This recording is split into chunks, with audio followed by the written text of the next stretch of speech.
Welcome to my views and news. Two news stories. First one is about Ethiopian Orthodox Church, which has announced a project for Western Oromia. We know that Western Oromia, Valega especially, is the stronghold of Oromo Orthodox splinter faction. Though the three archbishops, they have rejoined the church, but appointees in East Valega, West Valega, they're still in control of churches. And now Orthodox Church has announced a project for Valega. How will this project be implemented? Secondly, viewers, Eritrean Information Ministry a few hours ago released a statement defending a 2% tax which is collected by Eritrean government from Eritrean diaspora community. Al Jazeera published an article this week on its website written by an unknown writer. The article is criticism of Eritrean tax collection from diaspora. Eritrean government has now shared details about how much tax from diaspora was collected in the past. What is the rationale behind collection of tax from diaspora? Firstly, viewers, Orthodox Church of Ethiopia, its Archbishop from Valaga Diocese has announced a project for Valaga, for Veshchava. Though the Archbishop who has announced this project is not in the area. Why? Because his name is Abune Nathanael. He was head of Orthodox Church Diocese for East Valaga, Veshchava, Horogodoro. But we know that the splinter Orthodox faction has made new appointments to Valaga. Now, Abune Barsoma is bishop for East Valaga, and Abune Gabriel has been appointed as bishop for West Valaga. And for Veshchava as well, new appointments have been made by the splinter Oromia region-based Orthodox faction. Though the three archbishops of the splinter faction, they have rejoined the church, their titles have been restored. But appointee 25 bishops, since their titles have not been restored, they are not following church orders, and they have established sort of unofficial synod in Oromia. In order to counter the influence of this synod, new synod in Oromia, main Orthodox Church led by Abune Matthias has announced this project. Abune Nathanael has announced the project. Details have not been shared so far. The project is for social, economic, and spiritual development. It will be implemented in the diocese, which Abune Nathanael claims to be in charge of, though there are other claimants too now, like Abune Barsoma and others. So it seems to be a sort of an effort from Orthodox Church of Ethiopia to ensure that people support main church faction. Question is, how will this project be implemented? How will church leaders enter Oromia? How will Abune Nathanael enter Horogodoro, East Valaga to work on this project? Since Oromia regional government, Oromia regional forces, they are supporting splinter faction. And yesterday and on day before yesterday, we saw celebrations at churches in connection with Kidane Mere. And in East Valaga, West Valaga, splinter Orthodox Church bishops, they performed services, they led church services. So they are in charge of the area. OLA has its presence too in this area. So how will Abune Nathanael implement the project? Now we are seeing statement quotes from Haile Michael Tadesse, who is a lawyer of Oromo Orthodox faction. He is rejecting this project. He is saying that it is Menelik's project. It means that the larger issue between Oromo and Oromia region-based Orthodox faction and main Orthodox Church is unresolved. Matter is pending with the court as well. Federal High Court is going to make a decision in coming days. Return of three archbishops, Abune Zina Marcos, Abune Serios, and Abune Evastotius could not resolve the core issue.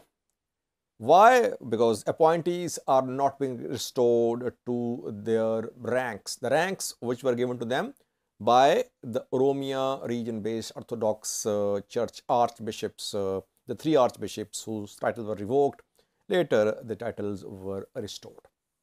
Secondly, viewers, Eritrean Information Ministry last night issued a detailed statement defending 2% diaspora tax. We know that Eritrean government collects tax from diaspora, and some other countries do as well.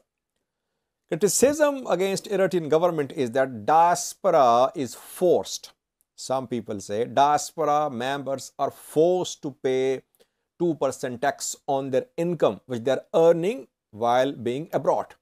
If they don't pay the taxes, the services which they are entitled to, they don't